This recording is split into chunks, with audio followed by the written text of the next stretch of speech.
तो शुरू करते हैं बिना किसी बकचोदी के। वीडियो 15 मिनट से ज़्यादा की नहीं होगी। अगर कोई बंदा ऐसा है जो मेरे बदले मतलब सैटरडे या संडे को अगर मैं थोड़ा बिज़ी रहूँ तो वीडियो बना सके तो मुझे पक्के से मेल कर देना। हाँ, लेकिन मैं स्क्रिप्ट लिख के नहीं दे पाऊँगा। तो पिछले एपिसोड में हमने देखा रहता कि फाइनली हुई भी जियान की बात मान जाते हैं। अब इस फायर सेक्ट में भी जियान की जो रेपुटेशन थी काफ़ी ज़्यादा हाई हो चुकी थी। अब अगले दिन की सुबह होती है और एक गार्ड जो इनकी क्लैन का था काफ़ी ज़्यादा खून से नहाए हुए यहाँ पर आता है। इसे जियान और जायगुई भी देखते हैं। ये समझ जाते हैं कुछ तो बड़ा होने वाला है।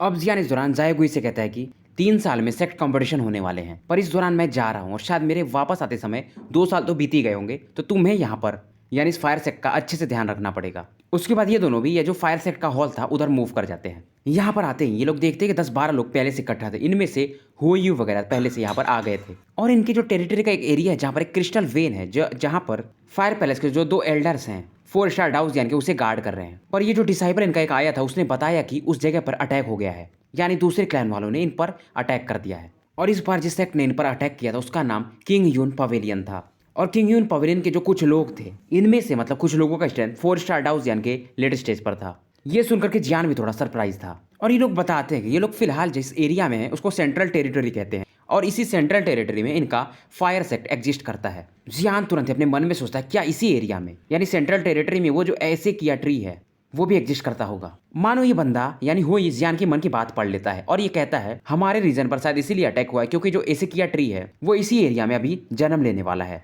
ये जियान से कहता है मैं भी आपके साथ चलूंगा, पर जियान फिलहाल इसे मना कर देता है। पर वो ये थोड़ा डर रहा था, बोल रहा था वहाँ जो बंदा है किंग यून पवेलियन का वो 4 स्टार डाउस यान के लेट स्टेज में है, तो आप कैसे अकेले हैंडल कर पाओगे। पर जियान इनसे कहता है मुझे पता है कि आप लोगों के क्लैन के बाजू में ही एक दूसरा और सेक्ट है, तीन फैंग सेक्ट। अगर आप यहाँ से गए तो वो लोग अपने क्लैन पर यानी फायर सेक्ट पर अटैक कर सकते हैं। अब ये लोग फाइनली जियान की बात मान जाते हैं। जाते जाते जियान इन सभी को समझा के जाता है कि तुम लोगों को फाइट नहीं करना है, बस अपने सेक्ट को अंदर से मजबूत रखना है। अब जियान वगैरह फाइनली इनको यहाँ का जो एक गार्ड रहता है एक सीक्रेट पासेज से उस तरफ ले जाता है, सेंट्रल टेरिटरी का जो मेन एरिया था। देखो अब तुम लोगों को मजाक लगेगा पर एक्चुअली मेरी गर्दन अकड़ी हुई है, इसीलिए मैं कभी भी कमिटमेंट नहीं देता हूँ। पर अब क्योंकि बोला था कि शाम में वीडियो बनाऊंगा तो बनाना तो पड़ेगा। अब इधर सीन शिफ्ट होता 2 बंदों को दिखाया जाता है जो गॉर्जियस कपड़े में थे। इनमें से एक जो बंदा था वो मिडिल एज्ड मैन था और उसका ऑरा भी काफी ज्यादा टेरिफाइंग था। शायद ये भी 4 स्टार डाउस यानी के मिडिल स्टेज में था। और ये बंदा टीन फैंग जो सेक्ट है वहां का ओनर था, इसका नाम फैंग किंग यू था। और दूसरा बंदा इसका डिसाइपल था। इनको पता चल गया रहता है कि जियान वगैरह शायद इधर आ रहे हैं। अब इनका प्लान यही होता है कि जब ये लोग यहाँ पर अटैक करेंगे तो बाकी लोग जा करके फायर सेक्ट पर अटैक कर देंगे और उसको कब्जा कर लेंगे। अब इधर सीन शिफ्ट होता है किंग यू पवेलियन के सेंट्रल टेरिटरी में दिखाया जाता है।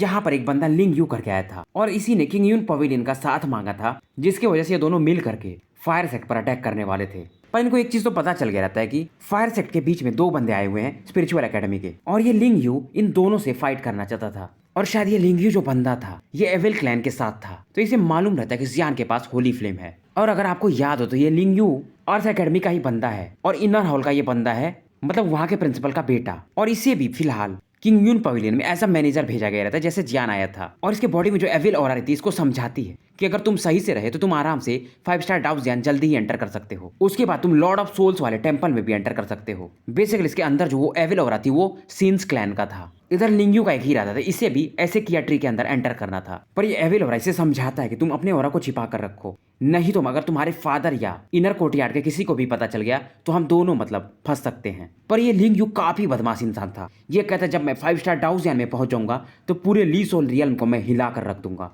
अब ये ब्लड जो गार्ड था जियान को जो लेकर आ रहा था ये थोड़ा दूर आने के बाद थोड़ा डरने लगता, पर जियान इसे कहता तुम आगे बढ़ो लेकर चलो। अब इधर जो किंग यून पवेलियन वाले बंदे रहते हैं फायर सेक्ट के दोनों एल्डर को ढूंढ रहे थे। और यहाँ के जो दोनों एल्डर्स थे फायर सेक्ट के जो यहाँ पर गार्ड कर रहे थे, इन दोनों की हालत काफी खराब रहती है। और ये लोग एक एंशिएंट ट्री के अंदर बैठे होते हैं जहां पर ये क्रिस्टल वेन्स को गार्ड कर रहे थे। बट उन लोगों के अटैक के कारण इन्हें यहाँ से भागना पड़ा था। हालांकि थर्ड एल्डर यहाँ से निकल गए थे। जो सेकंड एल्डर थे वो किंग यून के पवेलियन मास्टर से फाइट कर रहे थे। इन लोगों के साथ इनके कई सारे गार्ड्स थे और वो भी ज्यादा इंजर्ड ही थे। पर अपोनेंट टीम की तरफ से भी काफी लोग आ गए थे, तो थर्ड एल्डर के पास ऑप्शन नहीं था। हालांकि इंजर्ड थे पर इन्हें फाइट करना पड़ रहा था। इनके सामने जो बंदा था किंग फैंग, ये विंड एट्रीब्यूट का बंदा था और ये इस समय इन लोगों के काफी मजे ले रहा था। इसकी बात को देखकर थर्ड एल्डर कहते हैं अगर मैं रिकवर हो गया ना तो तुम्हें छोड़ूंगा नहीं। पर ये कहता है आज तुम यहीं पर दफना दिए जाओगे तो तुम मुझसे फाइट कहां से करोगे। अब ये सुनकर के जो विंड एट्रीब्यूट वाला बंदा था किंग फैंग एक पावरफुल हरिकेन अटैक इन पर लॉन्च कर देता है। अब किंग फैंग का भी जो स्टैंड था वो 4 स्टार डाउजियन के मिडिल स्टेज में था। थर्ड एल्डर भी जानते थे अपने फायर एट्रीब्यूट इसके अटैक को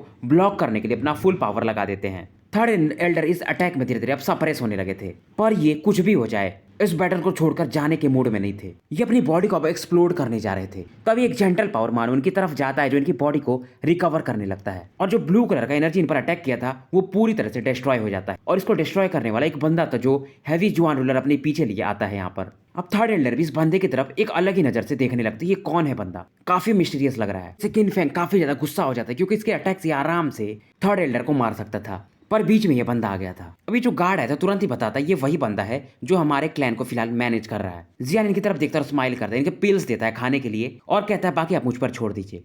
किंग फेंग इसे देखता और कहता है 3 स्टार डाउ जियान के लेट स्टेज के बंदे, और तुम एक मैनेजर हो, हाँ, और तुम मेरे सामने फाइट करोगे। किंग फेंग काफी बकवास कर रहा था पर जियान सुनने के मूड में नहीं था। ये तुरंत अपने हॉट एक्सप्रेशन टेक्निक को एक्टिवेट करता है और काफी तेजी से इसकी तरफ मूव करना शुरू कर देता है। किंग फेंग तुरंत एक पावरफुल अटैक सियान अटैक जियान की तरफ लॉन्च कर देता है। इसका अटैक काफी ज्यादा पावरफुल था। जियान समझ जाता है, ये तुरंत ही ड्रैगन गॉड का फर्स्ट चेंज को एक्टिवेट कर देता है। इसका अटैक जियान की बॉडी से टकराता है। किंग फेंग के हिसाब से जियान काफी ज्यादा घायल हो जाएगा, इसलिए ये हंस रहा था, पर यह हैरान था जियान को कुछ भी नहीं हुआ था। मानो चींटी के समान इसका अटैक जियान के इस ड्रैगन गॉड फर्स्ट चेंज के सामने कुछ भी नहीं था। पर फिर भी अंदर जियान जानता था इसके अटैक की वजह से ये थोड़ा तो अनकंफर्टेबल फील कर ही रहा था। अभी जो एल्डर थे जियान की टीम के, ये भी हैरान थे। मतलब ये बंदा 3 स्टार डाउ जियान पर लेट स्टेज में, ये 4 स्टार डाउ जियान मिड स्टेज के बंदे को बराबर की फाइट दे रहा है। पर किंग फेंग एक चीज तो जानता था, वो जो लिंग यून था वो जियान को मारना चाहता था। मतलब जियान पावरफुल तो है, तभी तो इनियर कोर्टयार्ड के बंदे भी जियान को टारगेट कर रहे थे। जियान तुरंत इस पर 7th layer breaking the sky ruler use करता है। जियान इस पर अपना फुल अटैक यूज नहीं करना चाहता था क्योंकि इसी के क्लैन में यानी किंग यून में एक बंदा था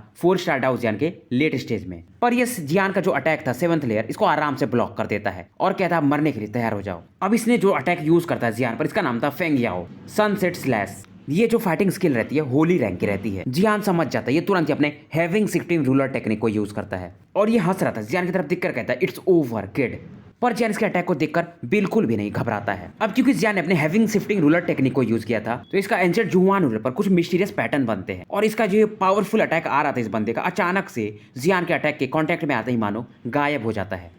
किंग फेंग की तो मानो आंखें ही फट के बाहर आ जाएंगी, इसके होश ही उड़ जाती है, कुछ बोल ही नहीं पा रहा था। पर इसका अटैक जो था एक अलग डायमेंशन में चला गया था। उसे जियान इसी के अटैक को इसी पर एक दूसरे डायमेंशन से ला करके अटैक कर देता है जो इसके अटैक से भी ज्यादा पावरफुल था। अब ये अटैक कहीं ज्यादा पावरफुल था और किंग फेंग के पास ज्यादा टाइम था नहीं। इस अटैक को यूज करने के कारण जियान थोड़ा वीक तो था पर इसको कोई भी चोट नहीं पहुंचा था और इसी के अटैक के कारण ये अब काफी ज्यादा किंग फेंग इंजर्ड हो गया था और भी ज्यादा गुस्से में आ जाता है और कहता है तुम मुझे हराओगे। किंग फेंग तुरंत एक व्हाइट पिल निकालता है और इसे पटक करके यहाँ से गायब हो जाता है, पर जाने से पहले ये कहता है अगली बार मैं तुम्हें नतमस्तक कराऊंगा मेरे सामने। अब जियान तुरंत ही थर्ड एल्डर से पूछता है क्या आप ठीक हो। ये बोलते मैं तो ठीक हूँ, पर जो सेकंड एल्डर है किंग यून पवेलियन वाले वहां पर भी उनको अटैक कर रहे हैं, अगर वो गिर गए तो हमारा हारना पक्का होगा। अब जियान तुरंत ही जो ब्लड गार्ड इसको लेकर आया था इसको लेकर के सेकंड एल्डर की तरफ मूव कर जाता है और इधर इन लोगों को आराम करने को कहता है। अब इधर सीन शिफ्ट होता है क्रिस्टल वेन जहां पर था डीप में, वहां पर सेकंड एल्डर को दिखाया जाता है और ये लगभग अब हार चुके थे। इन्हें लगभग 10-12 लोग घेरे हुए थे। यहाँ पर भी किंग यून पवेलियन के पवेलियन मास्टर थे और इसे कहते या तो स्वीकार कर लो या तो मरने के लिए तैयार हो जाओ, पर सेकंड एल्डर जो थे वो मानने को तैयार नहीं थे। अभी जो किंग यून के पवेलियन मास्टर थे इनका स्ट्रेंथ 4 स्टार डाउ जियान के लेट स्टेज में था और यहाँ पर एक लीन मैन भी था इनके क्लैन में जो लगभग हाफ स्टेप 4 स्टार डाउ जियान पर था और ये पवेलियन मास्टर से कहता है आप इनसे बात क्यों कर रहे हो, इसे मार दो। अब किंग यून का जो पवेलियन मास्टर था एक पावरफुल पाम पर अटैक बनाता है, इसके अंदर मर्डरस इंटेंट था और ये सेकंड एल्डर की तरफ फेंक देता है। सेकंड एल्डर भी तैयार थे, हालांकि ये इंजर्ड थे। ये अपने ग्रीन फ्लेम को रिलीज करते हैं और अपने बॉडी को इस समय एक्सप्लोड करने जा रहे थे, पर ये बंदा सेकंड एल्डर को भी ब्लास्ट करने का टाइम भी नहीं देना चाहता था। ये पावरफुल अटैक से इनकी तरफ बढ़ने लगता है, इनके चेस्ट पर अटैक करने के लिए। तभी बीच में एक हैवी ब्लैक रूलर आता है और इसके अटैक को डायरेक्टली ब्लॉक कर देता है। इसे भी क्या पता था इसके पप्पा आ चुके हैं। इसे देख करके किंग यूंग कुन यानी जो सेक्ट मास्टर था और भी ज्यादा गुस्से में हो जाता कौन है। अब सेकंड एल्डर ध्यान देते तो यहाँ पर इनके आसपास एक फॉर्मेशन भी बन चुका था। ये और भी ज्यादा सरप्राइज हो जाते हैं। जहां पर ये बैटल चल रहा था एक केव था और चारों तरफ से एक मानो लावा वर्ल्ड इन सभी लोगों को घेर लिया हो। अब क्योंकि यहाँ पर फ्लेम पावर था तो किंग यून पवेलियन के जो लोग थे उनका ऑरा मतलब काफी ज्यादा सप्रेस होने लगता है। जियान तुरंत ही सेकंड एल्डर के पास आता है और पूछता है कि आप ठीक हो। सेकंड एल्डर काफी ज्यादा आश्चर्यचकित थे और ये जियान से पूछते हैं मतलब आप है कौन। जियान इनको बताता है कि मैं स्पिरिचुअल एकेडमी से भेजा गया हूँ। सेकंड एल्डर और भी ज्यादा सरप्राइज थे जियान के स्ट्रेंथ को देख करके। लेट स्टेज 3 स्टार डाउ जियान। जियान तुरंत इन्हें कई सारे पिल्स देता और कहता है आप जल्दी से रिकवर करिए क्योंकि शायद मैं इतने लोगों को अकेले न संभाल पाऊं। जियान ने इस बार जो कोर इनक्रिप्शन यूज किए थे वो 40,000 थे, पर ये मतलब इस इनक्रिप्शन से 4 स्टार डाउ जियान के अर्ली स्टेज के बंदे को तो सप्रेस कर सकता था, पर यहाँ पर ये जो एल्डर थे उनका स्ट्रेंथ 4 स्टार डाउ जियान के लेट स्टेज में था, यानी कि किंग यूंग कुन का।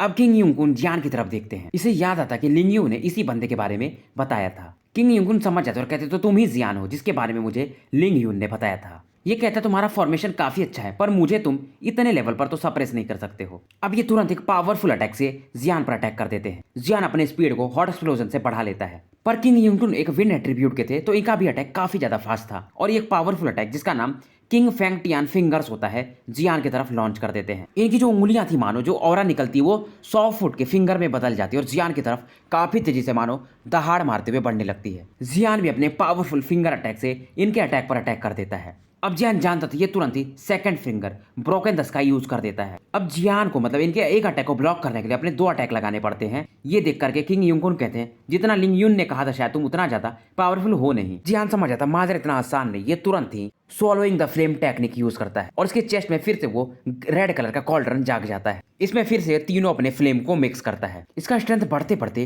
4 स्टार डाउजियान के अर्ली स्टेज के पीक पर पहुंच जाता है। किंग युनकुन देखता है कहता है अच्छा तो तुम्हारे पास एक सीक्रेट टेक्निक है, जब मैं तुम्हें पकड़ लूंगा तो ये टेक्निक भी मैं तुमसे छीन लूंगा। अब जियान तुरंत इसकी तरफ बढ़ता और तुरंत ही वो जो स्पिरिट डेफरिंग ब्लड मोन्यूमेंट था यानी कि सीलिंग टेक्निक ये किंग युनकिंग की तरफ जाकर के एक्टिवेट कर देता है। किंग युनकिंग का जो ऑरा था तुरंत ही इसके कारण सप्रेस होने लगता है। इसका ऑरा घटते घटते 3 स्टार डाउजियान पर आ जाता है। पर किंग युनकुन भी अपने ऑरा को फोर्सफुली 4 स्टार डाउजियान के मिडिल स्टेज तक कैसे भी करके मेंटेन कर लेता है। तो जियान इसके सामने अर्ली स्टेज पर ये मिडिल स्टेज पर अब ये बैटल काफी भयावह होने वाला था। तभी इधर सेकंड एल्डर जियान से कहते हैं ये जो किंग युनकुन है ना इसके पास विंड टाइप का एक हेवनली सीड भी है तो थोड़ा इससे सावधानी रहना। अब युनकुन भी अपने विंड एलिमेंट वाले हेवनली सीड को रिलीज करता है। इसकी जो ऑरा थी उसके कारण से जो जियान का पर्गेटरी फॉर्मेशन था मानो वो थोड़ा वीक हो जाता है। किंग युनकुन अपने ऑरा से एक विंड टाइप का ड्रैगन बना देता है। जियान भी तुरंत ही अपने फॉर्मेशन से एक फायर टाइप ड्रैगन बना देता है। पर जियान जानता था इसका जो ड्रैगन है किंग युनकुन के ड्रैगन का कोई अपोनेंट नहीं है। अब जियान के मन में एक आइडिया आता है,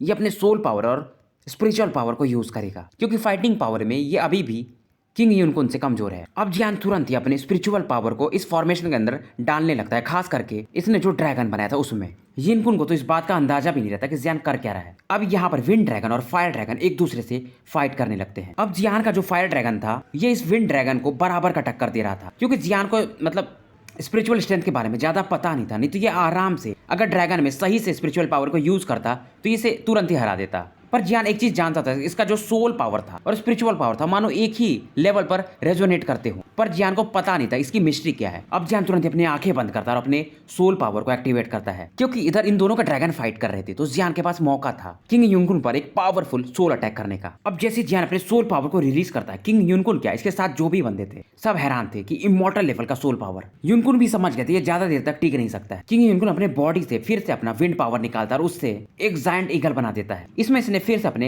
हेवनली सीड के पावर को मिक्स किया था और ये काफी तेजी से जियान पर अटैक करने के लिए बढ़ने लगती है। अब इस सीन को देखकर सेकंड एल्डर काफी ज्यादा निराश हो गए थे कहीं जियान मारा ना जाए, तो ये अपने फ्लेम पावर से जियान को प्रोटेक्ट करने के लिए बढ़ने लगते हैं। अब जैसे ईगल इन पर जियान पर अटैक करने वाला था जियान अपनी आंखें खोलता है। अब ये जियान का वही इंटरफेरेंस सोल स्किल टेक्निक था। इसकी आंखें ड्रैगन आई के समान दिख रही थी यानी वही वो 1 आई अटैक था। किंग युनकुन इस पावर को देखता है जो ग्रेइश कलर का था, मानो ये पावर सबको डिवोर करना चाहता। किंग युनकुन तुरंत एक स्क्रॉल निकालता है स्पेस वाला और इसे तुरंत यहाँ पर पटक देता है और ये लोग तुरंत ही अपने पूरे गोल को लेकर के यहाँ से भाग जाते हैं। सभी लोगों के जाने के बाद जियान भी यहाँ पर बेहोश हो जाता है। सोल ईटर भी हैरान थे क्योंकि जियान ने इस बार ये जो सोल टेक्निक था उसमें घोषली होली फ्लेम और साथ में अकीरा फ्लेम के पावर को भी मिक्स कर दिया था और अगर जियान इस अटैक को यूज करता किंग युनकुन पर तो किंग युनकुन आराम से मारा जाता, इसलिए वो भाग गया था। सोल ईटर तुरंत ही अपने पावर से जियान को थोड़ा रिकवर करते हैं, नहीं तो जियान के लिए फ्यूचर में काफी ज्यादा बाधा बन सकती थी आगे बढ़ने में। जियान जो आसमान से नीचे गिर रहा था इसे सेकंड एल्डर पकड़ लेते हैं क्योंकि इनका एरिया आज ये लॉस करने वाले थे, पर जियान ने बचा लिया था तो ये बहुत ही ज्यादा खुश थे, मानो आंखों मतलब खुशी के आंसू इनकी आंखों से बह रहे थे। अब इधर थोड़ी ही देर बाद थर्ड एल्डर और बाकी लोग भी आ जाते हैं और इस सेकंड एल्डर को देखते हैं। ये पूछते हैं क्या आप ठीक हो, ये बोलते हैं हाँ। इसके बाद ये जियान को देखते हैं, ये बताते हैं कि थोड़ी देर के लिए पास आउट हो गया है और इस बंदे ने तो अकेले मतलब उन सभी को खदेड़ दिया। इस बार तो ढीला ने जिस बंदे को भेजा ये काफी खतरनाक बंदा है। अब इधर किंग यून वगैरह हैरान थे, सभी लोग लौट तो आए थे पर इनके साथ के जो भी डिसाइपल्स थे मानो इनके होश ही उड़ गए हों। इन्होंने एक ही चीज देखा था कि जियान जब अपने सोल पावर को यूज किया था तो वहां पर एक ड्रैगन आई टाइप आंख बन गई थी और वो काफी ज्यादा पावरफुल थी। हालांकि किंग यून तो इसके अटैक से बच गए थे भागने की वजह से, पर बाकी जो भी लोग थे इसके मिस्टीरियस पावर के कारण अभी इनका हाल काफी बेहाल था। पर किंग युनकुन इस समय काफी ज्यादा गुस्से में थे जियान की वजह से। अब जो ये न्यूज रहता है कि बंदा जो 3 स्टार डाउन जियान के लेट स्टेज में है इसने तो किन यून के पवेलियन के मास्टर को भी हरा दिया है। ये चारों तरफ बात फैल गई थी। अब जियान इस केव के काफी डीपेस्ट पार्ट में होता है, आराम कर रहा था। अब इसकी आंखें फाइनली खुलती हैं। जियान के जागते ही सेकंड एल्डर और थर्ड एल्डर इसे काफी रेस्पेक्टफुली बोलते हैं कि सर जियान आप जाग गए। जियान जागते ही पूछता है वो किंग यून पवेलियन वाले कहाँ गए। तो ये लोग पूरी कहानी फिर इसे सुनाते हैं। अब इनके भी क्लैन के काफी बंदे मारे गए थे।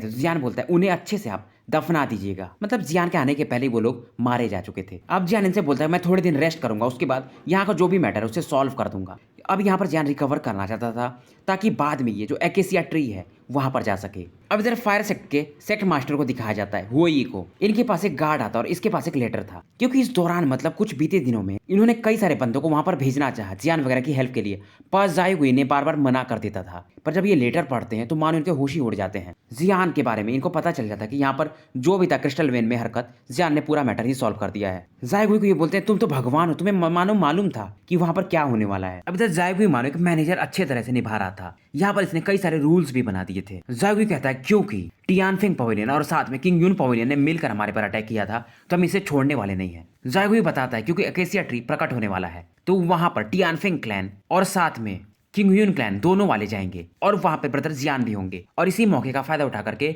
हम उन दोनों को अच्छा सबक सिखाएंगे। सभी लोग इनकी बात से सहमत थे। अब इधर क्रिस्टल वेन में इस दौरान 1 महीने बीत जाते हैं और जियान की जो तारीफें थी चारों तरफ फैलते जा रही थी। जब जियान अपने पीक पर लौट जाता तो ये सेकंड एल्डर और थर्ड एल्डर को भी बुलाता है। ये लोग हैरान थे मतलब जियान अभी क्यों इनको बुला रहा है। जियान को कहता है मुझे एकेसिया ट्री पर जाना है तो मुझे जो चीजें हैं आपको बतानी है। पर ये लोग जियान से कहते हैं एकेसिया ट्री काफी ज्यादा डेंजरस जगह है। जियान कहता है अगर मैं यहाँ से चला जाऊंगा तो एक चीज और भी है कि बाकी सेक्ट को पता चल जाएगा तो शायद वो लोग आप पर फिर से अटैक कर दें। सेकंड एल्डर को ये एक टूल देता है और बोलता है कि जब आप एक इनविजिबल एनिमी यानी काफी पावरफुल बंदे से टकराएं तो इसे पटक देना, आप वहां से आप तुरंत ही बाहर निकल जाओगे। और अगर कुछ गलत हो भी गया तो आप लोग जाकर के फायर सेक्ट में रहना, मैं जब आऊंगा एकेसिया ट्री से तो हम पूरा मैटर ही रिजॉल्व कर देंगे। इनको समझाने के बाद जियान फाइनली यहाँ से निकलने लगता है। सेंट्रल टेरिटरी जो एरिया था जहाँ पर जियान वगैरह भी थे, अब यहाँ पर एकेसिया ट्री के कारण काफी सारे लोग इकट्ठा हो चुके थे। अब टियानफेंग पवेलियन से यांगजी करके जो बंदा था वो यहाँ के 30% ट्रूप्स को लेकर के एकेसिया ट्री की तरफ निकल जाता है। अब ये जो किनफेंग रहता है ये एकेसिया ट्री की तरफ जाने के मूड में नहीं था। ये बस एक ही चीज सोच रहा था कि जब जियान यहाँ पर चला जाएगा अंदर तो इस मौके का फायदा उठा करके ये फायर सेक्ट को तबाह कर देगा। अब इधर लिंग यू को दिखाया जाता है। ये हैरान था, इसको पता तो चल ही गया था कि जियान ने किंग फेंग को भी हरा दिया है और साथ में किंग यून को भी। ये लिंग यून भी काफी खतरनाक बंदा था। इसका स्ट्रेंथ 4 स्टार डाउ जियान के पीक पर था और प्लस ये हाफ डोमेन पावर भी यूज कर लेता था। लिंग यू के अंदर जो वो एविल ऑरा रहती है ये इसे बताती है कि मुझे पता वो जियान काफी खतरनाक है। मैंने तुमसे पहले ही कहा था वो बंदा, उसने हमारे कितने सारे बंदे जो एविल क्लैन के हैं उसे पहले ही मार चुका है। लिंग यून का तो एक अलग ही प्लान था। ये सोच रहा था ये जायगुई को पकड़ लेगा और उसके बदले में जियान से उसका होली फ्लेम मांग लेगा, क्योंकि लिंग यून जो था वो इनर कोर्टयार्ड का था और पहले ही डी लाओ ने बोल दिया था जाकर के इसके फादर से कि इनर एकेडमी का कोई भी इस बार एकेसिया ट्री के अंदर नहीं जाएगा, इसलिए अंदर तो नहीं जा सकता था। यहाँ पर आने वाले में एक सेक्ट था सोलकू, ये लोग भी आ रहे थे। साथ में मीटियोर सेक्ट का एक बंदा हुटियान यून आ रहा था, इसका भी स्ट्रेंथ 4 स्टार डाउस यान के मिडल स्टेज में था। ऐसे करके मतलब बहुत से क्लैन थे और लिंग यू की तरफ से इसका एक डिसाइपल की जीवेन मतलब ऐसा कोई करके जा रहा था। अब यहाँ के आसपास का जो मार्केट था वहां पर काफी ज्यादा चहल पहल थी। तो जियान भी इस मार्केट में 0 आवर मार्केट में इस समय घूम रहा था, मानो ये किसी चीज के लिए सर्च कर रहा था। और ये जो मार्केट था ये सोल वैली वाले एरिया में था। अब यहाँ पर जो कई लोग अपन चिल्ला रहे थे ये ले लो वो ले लो, इसमें से एक बंदा चिल्लाता है फायर फिनिक्स ग्रास। इसे देख करके जियान भी एक बार को रुक जाता है। इससे मतलब एक इमोर्टल लेवल 5th ग्रेड का पिल को रिफाइन किया जा सकता है। अब जियान इनसे पूछता है कि आप इसका दाम क्या लगा रहे हो। ये बोलते हैं 10 मिलियन। इस बंदे को भी नहीं पता था कि ये ग्रास जो है वो फिनिक्स ग्रास है, नहीं तो ये इतने सस्ते में इसे बेचते भी नहीं। जियान कहता है 1 मिलियन में दे रहे हो क्या। जियान कहता है ठीक है फिर मैं जा रहा हूँ। अब जब जियान ये जाने लगता है यहाँ से तो ये मिडिल एज्ड मैन इसको रोकते हैं और कहते हैं ठीक है 1 मिलियन मतलब 1 मिलियन, उससे कम नहीं करूंगा। जियान तुरंत अपने क्रिस्टल कार्ड को निकालता है और 1 मिलियन इन्हें दे देता है गोल्ड कॉइन। अब यहाँ पर जियान जैसे बैठता है यहाँ पर इसको एक लीफ भी मतलब पत्ता भी दिखता है। जियान कहता है क्या ये पत्ते को भी आप ऐड कर दोगे एक्स्ट्रा में। ये बंदा कहता है नहीं, अगर तुम 100 मिलियन भी देते हो ना तो भी मैं ये पत्ता ऐड नहीं करूंगा। ये सुनकर के माने जियान को भी होश उड़ जाते हैं, क्योंकि जियान अपने सोल परसेप्शन से एक चीज तो फील कर रहा था, इस पत्ते में एकेसिया ट्री के पत्ते जैसा कुछ तो फ्लेवर है। अब जियान इनसे कितना भी मोल भाव करता है ये मानने को तैयार नहीं होते हैं। और जियान के पीछे से एक वुमेन आती है और ये तुरंत 100 मिलियन फेंकती है और कहती है मुझे चाहिए। ये लड़की जो थी ये सोल टावर की थी, इसका नाम था सोंग लान फेंग। अब ये देख करके मिडिल एज मैन कहते हैं अगर जियान मतलब बच्चे तुम्हें ये चाहिए तो तुम्हें इसका दाम बढ़ाना पड़ेगा। जियान तुरंत ही बोलता है ठीक है, ये यहाँ से निकल जाता है क्योंकि जियान के पास इस समय 100 मिलियन थे नहीं, मतलब ये इतना अमीर नहीं था अंबानी चीचा जैसा, नहीं तो ये खरीद लेता। अब मिडिल एज्ड मैन सोंग लानफेंग को ये चीज तो दे देता है। ये कहता है शायद मेरे हिसाब से ये जो पत्ता है ये उस एकेसिया ट्री से रिलेटेड है। ये बंदी जियान के बारे में थोड़ा बहुत तो सुन ही चुकी थी, तो ये तुरंत इस पत्ते को लेकर के जियान की तरफ बढ़ने लगती है। इसको मालूम था कि ये बंदा जियान है और ये फायर सेक्टर में मैनेजर की तरह आया है फिलहाल। अब जियान तुरंत ही घूमते घूमते सोल वैली के एज पर आ चुका था और इसी के मतलब कोर एरिया में शायद वो एकेसिया ट्री जन्म ले वाला था। जियान अगर अपने सोल पावर को भी रिलीज करता था उस एकेसिया ट्री को फील करने के लिए, तो मानस को सोल पावर यहाँ पर आकर गायब हो जाता था, क्योंकि बीच में जो था वो एक पिंक कलर का हेलो इस समय प्रकट हो चुका था, जहां पर शायद वो एकेसिया ट्री प्रकट होने वाला था। और सोल एटर भी इसे समझाते कि ये मत करो तुम, पर जियान एक चीज तो देख रहा था, ये आगे बढ़ा तो इसके शरीर में खुजली हो रही थी, मतलब अगर ये उस ट्री के ज्यादा पास जाएगा तो ये काफी ज्यादा बढ़ जाएगा, तो इसको मतलब इसका कुछ तो उपाय ढूंढना ही पड़ेगा। तभी हिंगिंग का जो पावर था निकलता और जियान की बॉडी को कवर कर लेता है और जियान जो अभी थोड़ी बहुत खुजली फील कर रहा था, इसकी खुजली पूरी तरह से गायब हो जाती है। अब तभी जियान जब अपनी सोल परसेप्शन को यूज कर रहा था तो वो जो बंदी थी वो जियान पर सोल पावर से अटैक कर देती है। जियान इसके अटैक को ब्लॉक करता है और ये लड़की तुरंत ही बाहर आ जाती है। ये वही थी सोंग लानफेंग और ये जियान की तरफ देख करके स्माइल करती है। ये लड़की कहती है मुझे मालूम है तुम्हारा नाम जियान है, मैं तुम्हारे कोई दुश्मन नहीं हूँ, मेरे पास एक तुम्हारे लिए अच्छा डील है, अगर तुम मेरे साथ कोऑपरेट करना चाहो तो। जियान कहते हैं ठीक है बताओ। ये जो सोन लानफेंग थी इसका भी स्ट्रेंथ 4 स्टार डाउ जियान के मिड लेवल पर था। अब ये इसको बताती है तुम्हें तो मालूम है कि अर्थ हॉल वाले यहाँ पर तो एंटर कर नहीं सकते, तो सेंट्रल टेरिटरी में हम 4 ही क्लैन है जो ज्यादा पावरफुल, उनमें से मेरा एक क्लैन है। जियान पूछता तो कहना क्या चाहती हो। ये बताती है कि सोल वैली के डीपेस्ट पार्ट में एक नदी है और ये रिवर इतना ज्यादा स्ट्रेंज है कि कोई भी इसके अंदर जा नहीं सकता, वहां पर बस सोल पावर ही तुम यूज करके बाहर निकल सकते हो और तुम्हारे पास क्योंकि इमोर्टल लेवल का सोल पावर है, अगर तुम मुझे उस नदी को मतलब उसकी जो मिस्ट्रीज है एक्सप्लोर करने में मदद कर दिए तो मैं तुम्हें डायरेक्टली एकेसिया ट्री के एज तक ले जा सकती हूँ। अब ये तुम्हारे ऊपर है, तुम्हारा क्या इरादा है। ये कह करके सोंग लानफेंग स्माइल करती है। ये सुनकर के जियान काफी ज्यादा खुश हो जाता है। ये कहता है चलो कहाँ पर चलना है तुम्हें। अब ये लड़की जियान को लेकर के सोल वैली की तरफ जाने लगती है, पर ये जियान से कहती है मुझे धोखा मत देना। अब यहाँ पर ही मतलब थोड़ी दूर पर 3 लोग खड़े रहते हैं और इस जो पिंक लाइट का हेलो रहता है उसी की तरफ देख रहे थे। जियान वगैरह भी यहाँ पर आ जाते हैं और शायद जियान देखता है तो वहाँ पर पिंक लाइट ग्रुप इसे दिख रहा था, उसी के अंदर में वो एकेसिया ट्री था, पर बीच में ये नदी थी जिसका मतलब रहस्य जियान को सॉल्व करना था। अब यहाँ पे एक हैंडसम मैन था मेटियोर क्लैन का, ये लानफेंग की तरफ देखता और कहता ये बंदा कौन है। सोंग लानफेंग कहते ये जियान है। जियान नाम सुनते ही वो जो की जीवेन था मतलब यू लिंग का डिसाइपल, वो जियान को अलग ही घूरने लगता है। अब जियान भी देखता है किंग जीवेन की तरफ और कहता है क्या ये बंदा किंग यून पवेलियन का है, क्योंकि इस बंदे का ऑरा सिमिलर एकदम लग रहा था किंग यून कुन के जैसा। पर लानफेंग जो रहती है सोंग लानफेंग किंग जीवेन से कहती है तुम जियान को टच नहीं कर सकते हो, ये मेरे क्लैन का है, मतलब ये मेरा साथ दे रहा है, तो अगर तुम इसके साथ दुश्मनी करोगे तो तुम्हारा हमारे सोल क्लैन के साथ भी दुश्मनी हो जाएगा। और पीछे कुछ दिनों में कई लोग इस नदी को पार करने की कोशिश किए रहते हैं, पर जो भी एंटर करता है वो मारा जाता है। तो जीवेन भी जानता था कि इस समय दुश्मनी लेकर के कोई मतलब नहीं है। जियान इस समय की जीवेन को इग्नोर करता और लानफेंग से पूछता है इस नदी के बारे में वियर्ड क्या चीज है, मुझे वो बताओ। ये कहती इस नदी में मानो कुछ ऐसा है मानो किसी भी चीज को ये डेवोर कर जाएगा और ऊपर से भी कोई अगर उड़ के जाता तो ये नदी उसे खींच लेती है। जियान कहता है ठीक है और ये धीरे धीरे नदी के किनारे पर जाता है। अब जियान अपने सोल पावर को यूज कर रहा था और इस नदी पर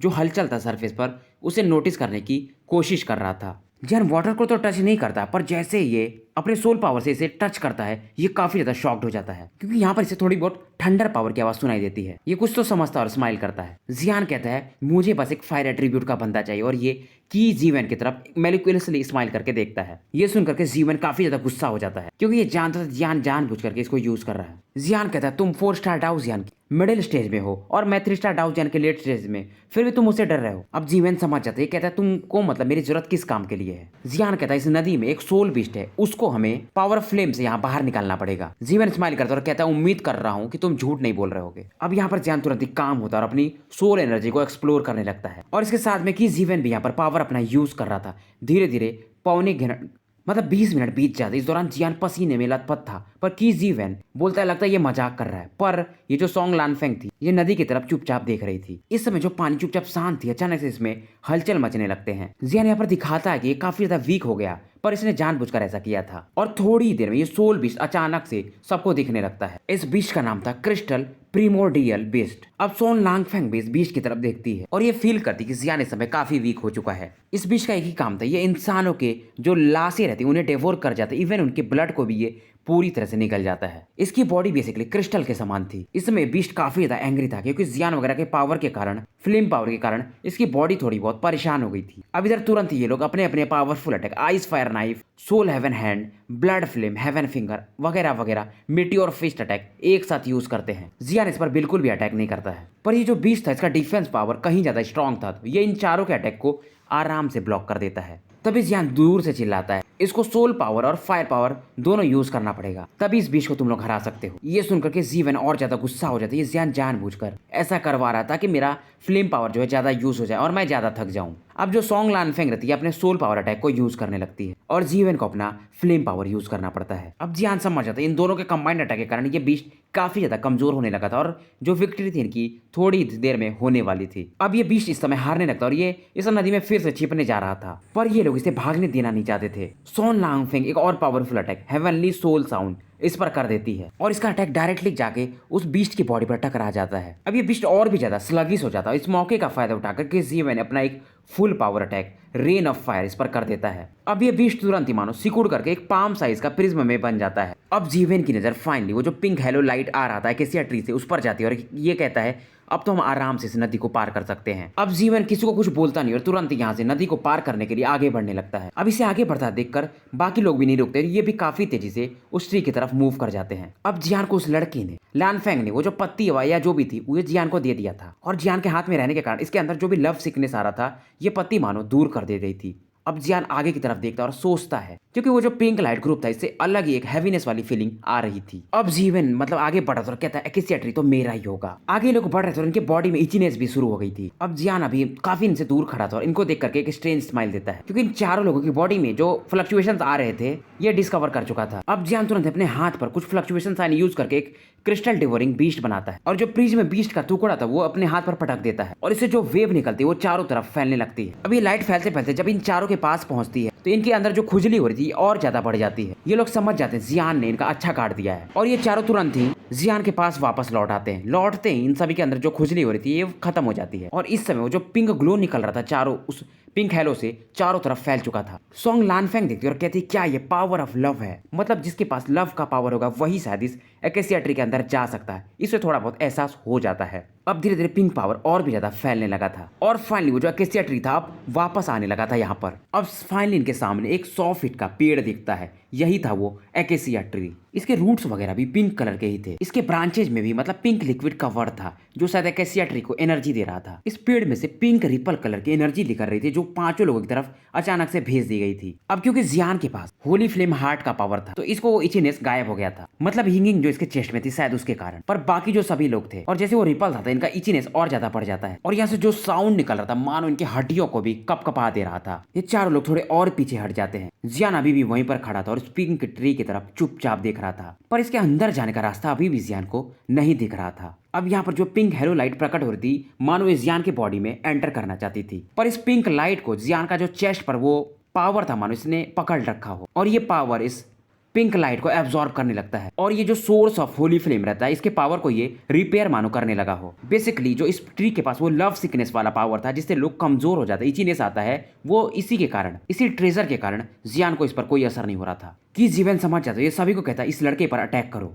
तो कहीं कहीं मुझे भी कंफ्यूजन हो जाता है। तो सॉन्ग लानफेंग के साथ वो पत्ता अभी भी था, ये जियान पर फिलहाल अटैक नहीं करती है, बाकी तीनों अटैक कर देते हैं। अब सॉन्ग लानफेंग के पास जो ये पत्ता था ये तुरंत इस एकेसिया ट्री की तरफ फेंक देती है। लानफेंग के इस प्रकार के एक्शन को देखकर एकेसिया ट्री भी एक पावरफुल टेरिफाइंग वेव इन चारों की तरफ फेंक देता है, मानो ये अर्थक्वेक के समान हो। तो गाइस स्टोरी यहीं पर समाप्त करते हैं और मिलते हैं कल में भी दोपहर 12 या 1 बजे तक नए वीडियो के साथ। शुभ रात्रि, शब्बा खैर।